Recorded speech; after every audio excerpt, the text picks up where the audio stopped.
morning, guys. Hope you're all doing okay this Wednesday morning. It's storytelling again, so I am going to carry on where we left off yesterday.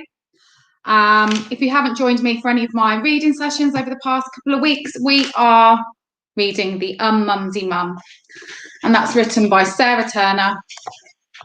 And it's just a really funny book. It's not just relevant to parents, relevant to anybody who has any experience of looking after children or bringing children up. So it's relevant to lots of us, and it's got a real humour to it, and it really does make me chuckle as I'm reading along. So without further ado, I shall carry on from where we left off yesterday.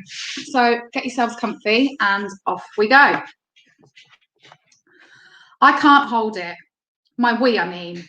I used to pride myself on my ability to hold it in. On those long motorway journeys in heaving holiday traffic, I would say, don't worry about stopping yet.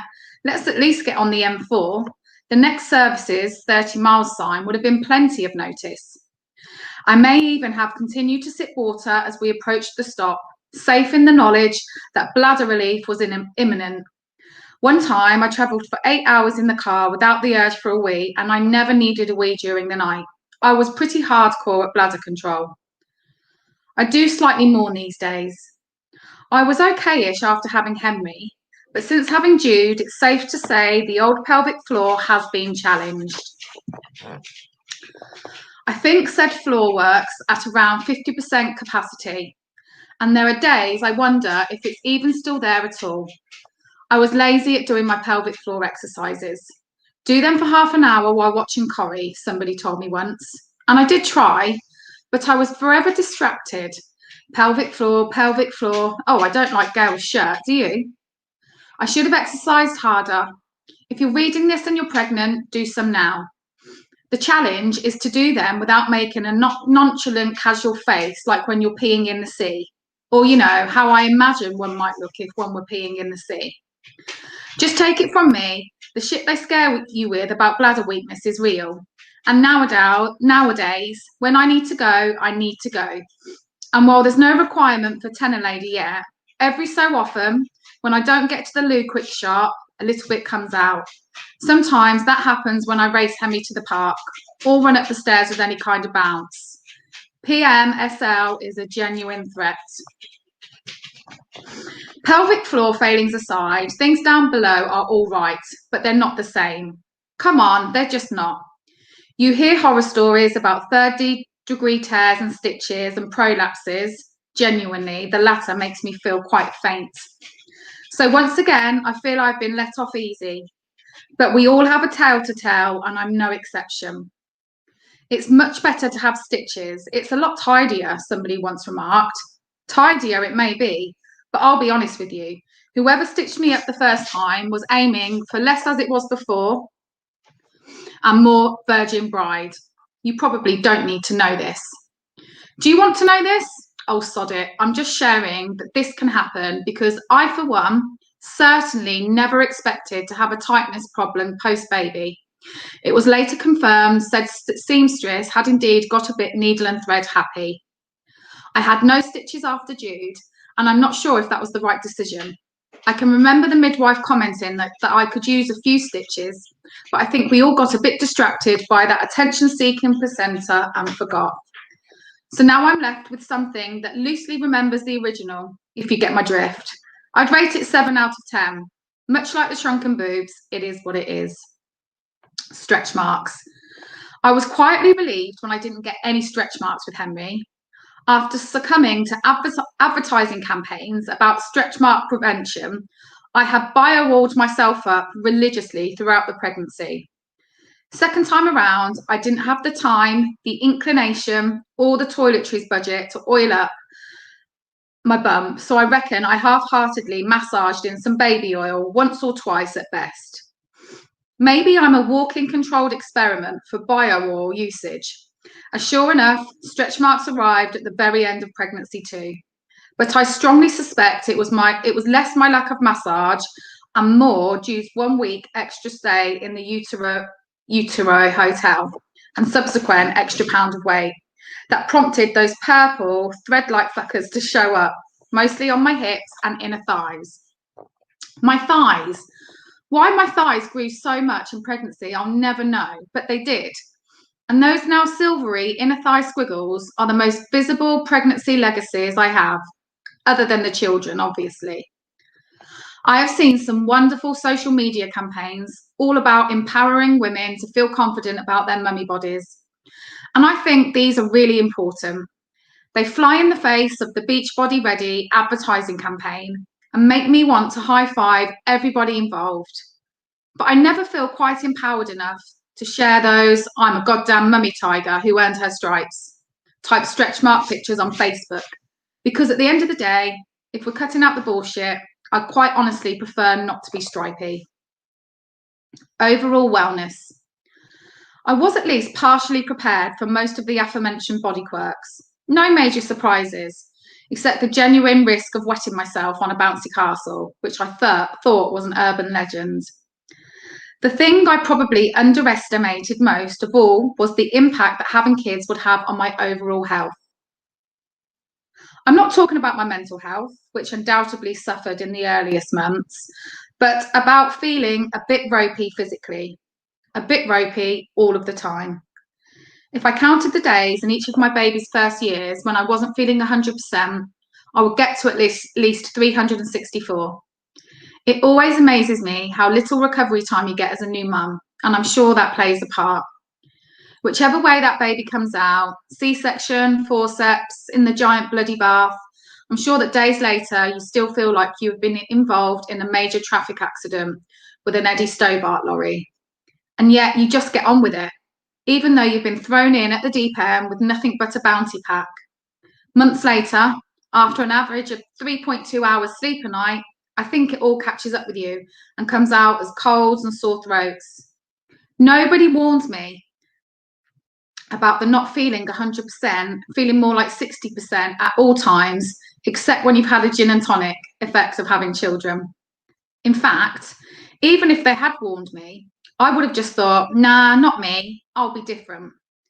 So maybe that was for the best, though I do wish I'd taken the mid-corrie pelvic floor exercising seriously. Nights out, the baby is. The GBNO, Great British Night Out, an institution of hair straightening and Lambrini swigging, followed by pubs, a club, a greasy kebab, and the promise of doing bugger all the next day apart from drinking Coke and eating salt and vinegar crisps in bed. It's way too depressing to conclude that this all has to change when we become parents. But it's impossible to deny that an evening out is much rarer these days. When the opportunity does present itself, the Great British Mum Night Out is slightly different from the consequence-free, alcohol-inhaling carnage of yesteryear.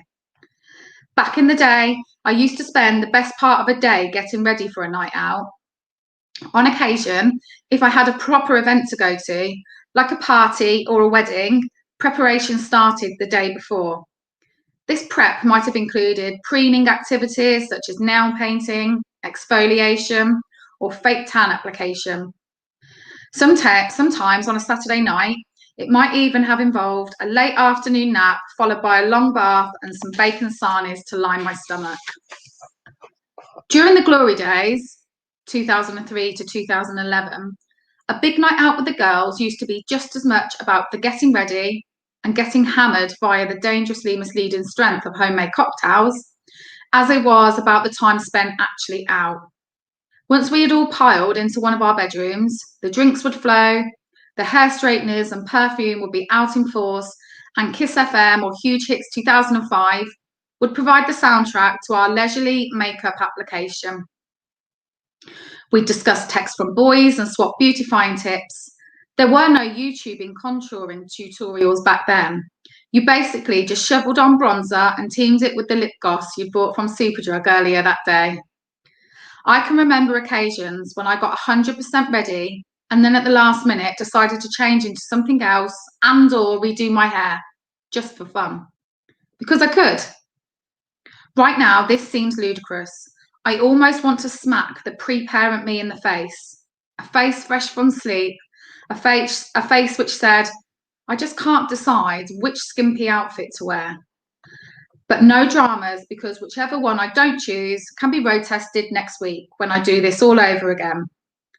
Fast forward to nowadays, and there is no substantial prep, no afternoon nap, no hot soak in the bath, no trip to Superdrug to buy a new lip gloss, no face mask, no hair mask, no walking round in a post fake tan starfish, attempting to avoid the orange armpit line of doom.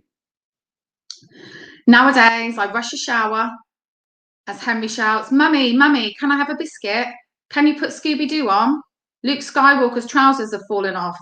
Mummy, Mummy, Mummy," from the living room, while Jude pushes against the shower door and tries to grab my ankles. I haven't exfoliated in years. I'm probably carrying around a load of dead skin and will be half a stone lighter if I set to work with some of these shower mitts. And my last attempt at fake tan application was cut short by the urgency of Henry's daily poo. I ended up with a tan that started at my collarbone and finished at my knees. Making an effort on a standard day involves throwing on a jazzy scarf over my trusty jeans and jumper combo and straightening the front third of my hair, which I do in 30 seconds flat, and with a baby hanging off one leg. Those are the days I am winning. Other days, I wipe vomit crust from my leggings with a baby wipe and later return from the chemist to find I left the house with toothpaste on my chin or Weetos in my teeth. I know they are a children's cereal and an unhealthy one at that. I don't want to hear it. So what does become of the badly tans me on the rare occasions I am invited out somewhere for the evening? Invited out on the promise of conversing with grown-up people, the promise of drinking wine, the promise of dancing around an actual proper handbag like a clutch, and not a pram bag filled to the brim with bum-changing paraphernalia. For starters, getting out of the house is mission impossible. After tackling the bedtime pandemonium and strategically skipping every other page of the Gruffalo's Child because I'm already half an hour behind getting my ass out of the door target time, I have to find something to wear. On my first evening out after Jude was born, a proper social outing, I mean, not nipping to Matalan to look at cot bedding, I made the mistake of trying on potential outfits at the last minute. Bloody hell. Even if you think you're doing quite well post-baby, nothing screams wobbly quite like squeezing your slightly engorged breasts and their unattractive nursing bra container into a going-out dress from days gone by. On the evening in question, this situation was made all the more problematic because young Jude, around 5 months at the time, was still sleeping in our bedroom, and I therefore had to rummage around quietly in the dark for potential going-out clobber. So I didn't feel prepped or glam, but after very nearly throwing I looked like a sack of shit, I'm not going hissy fit, I decided that ultimately it didn't matter. What did matter was that I was within touching distance of letting my hair down and spending an evening not watching an ITV drama starring Saran Jones. Though credit where credit's due, she is great at dramas. I decided to throw on something resembling a dressy top and some skinny-ish jeans, freshly Febreze from an earlier wear in the week. I wouldn't let my high spirits about escaping the house be dampened by a slightly uninspiring outfit. I dug out some jewellery, located a pair of heels in the downstairs messy cupboard, packed a lip gloss, probably the one I purchased from Superdrug in 2005, and 1 hour later, I was in a bar listening to actual music not sung by Justin Fletcher, drinking gin and chatting with friends. I was out. I have subsequently managed a few nights out with more successful outfit planning. This has become easier as the babies have grown bigger. I should tell you though, that a jumpsuit is not a good outfit of choice if the post-baby bear in you needs a wee all the time. I spent half of one night out practically getting naked to go to the loo. What was I thinking? Usually I'm just grateful to be wearing something that isn't covered in Sudocrem or sour milk and chatting about something normal. You know, like the fact that music has just become noise and that you need a second mortgage to afford a cocktail. These days, the night out is just that. It's a well-deserved night out of the house, a well-deserved night away from the feeding and the sterilising and the simultaneous watching of the telly and Facebook refreshing. As long as my outfit is sick-free and I have some makeup in my bag, I will be winning as soon as I leave the house and losing at 5:15 a.m.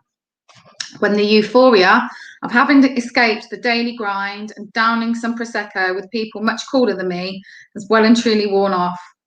When after 4 hours sleep, I wake up with that fuzzy-mouthed, heavy-headed nausea to a declaration from my toddler that he needs a poo, and I realise that there will be no salt and vinegar crisps and Coke in bed because I've agreed to go to a soft play party and supervise the passing of the bloody parcel.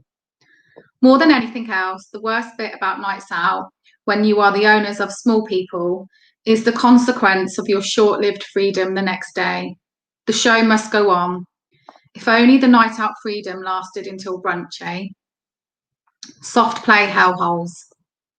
Soft play is love-hate for parents, sometimes both at the same time. After my initial pained expression at the first ever mention of a soft play date, somebody make it stop, I've grown quite fond of these places, and that is saying something. If you have no idea what I'm talking about, picture a huge room, usually windowless and on an industrial estate, filled with floor-to-ceiling, squashy play equipment and slides, usually named something like Jungle Juniors or the Crazy Kids Zone. Yes, that's crazy with a K, absolutely scandalous. They are a hotspot for parents to meet up and let those crazy kids run riot. Why, you may be asking? Just why? Well, soft play establishments may sound like Dante's Inferno, but they go hand in hand with the promise of catching up with friends and banking in a physical activity to safeguard a toddler nap in time for Murder, She Wrote. It's also a change of scene, a squishy, stinky, and grotesquely noisy scene, but sometimes I'll take that. It's something to do that isn't another afternoon in the bloody living room. Nevertheless, you must be mentally prepared for the experience. Shit is about to get real. Psych yourself up like you're going into battle. Here's what you can expect from your soft play adventure. Upon entering the building, your senses will be overloaded. The sights, the sounds, the smells. Kids will be charging around like monkeys on speed. You will initially feel like you are drowning in a sea of screaming Hello Kitty tights and snotty noses. But after half an hour, your eyes and ears will become quite accustomed to this annoying orchestra. The whinging and screams of joy merge into a steady background hum, interjected only with panic shouts of, "Do you need a wee?" and your own, "If you can't play nicely, we'll go home." This threat is never executed because you have still not asked your friend about that text from the fit bloke at work or drunk your now tepid coffee. So despite your children having no interest in each other, they will enjoy this play day if it kills you. Your socks will be wet. Mostly this will be from Robinson's fruit shoot spillage, but you should know that other times your socks will be soggy because you have stepped in piss or vomit. I was first on the scene at a Category 1 soft play emergency once when a newly potty trained toddler shat on the slide. This could happen. Be strong. Trips to soft play centres will remind you why you largely dislike other people's children and, at times, if we're being honest, your own. They charge around like savages, and nothing is more infuriating than the bigger boys and girls who insist on hurtling through the baby area. It says under 5, you prick. Understand that the owners of soft play hell labyrinths need to make money. It is a business, not a safe haven for mums who've lost the will to live in their living rooms. You will therefore be encouraged to buy overpriced soggy paninis and jugs of weak squash and boiling hot tea, which you will try not to spill on the feral children running between the play zone and the tumble tots area. Children must be supervised at all times, state the rules of play. Haha, this does not happen. There are parents at large who have misinterpreted supervision to mean letting another child's parent manage the situation while they sit on plastic chairs, generally not given a toss. It is not your job to keep lifting little Sammy over the squashy steps or to tell bigger boy Billy to stop elbowing everyone in the head. Do these people think you come here in the hope of taking charge of their unruly kids? That you enjoy being the Pied Piper of soft play strays? You must glare at the child and ask loudly, "Where are your parents?" Everyone has to suffer. That is the rule of role play.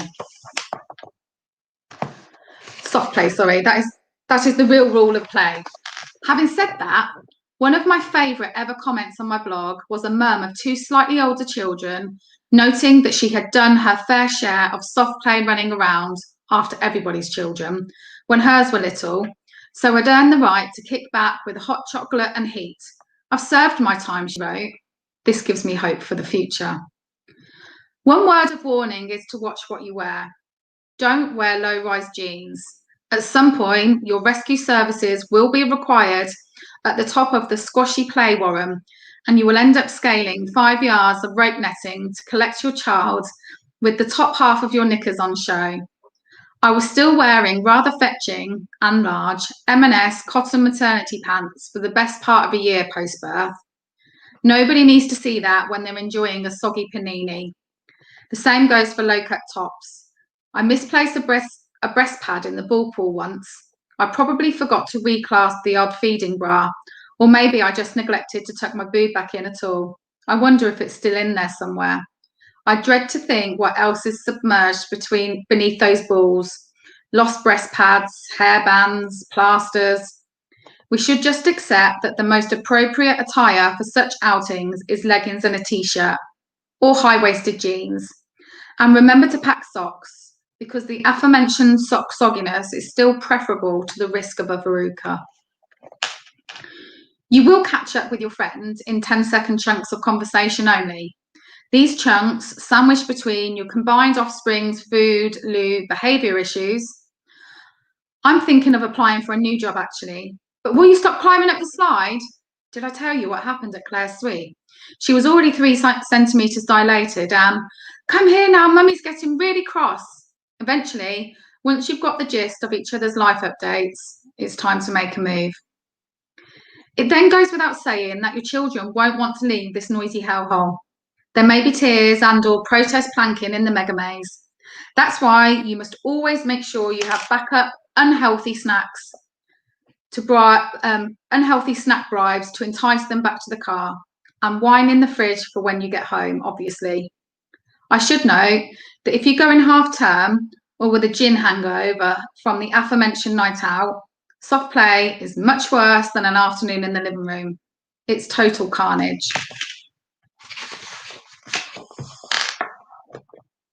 What a mess. I blame the toys. I have lost count of the number of times James and I found ourselves staring with slightly pained expressions at the chaos that is our living space.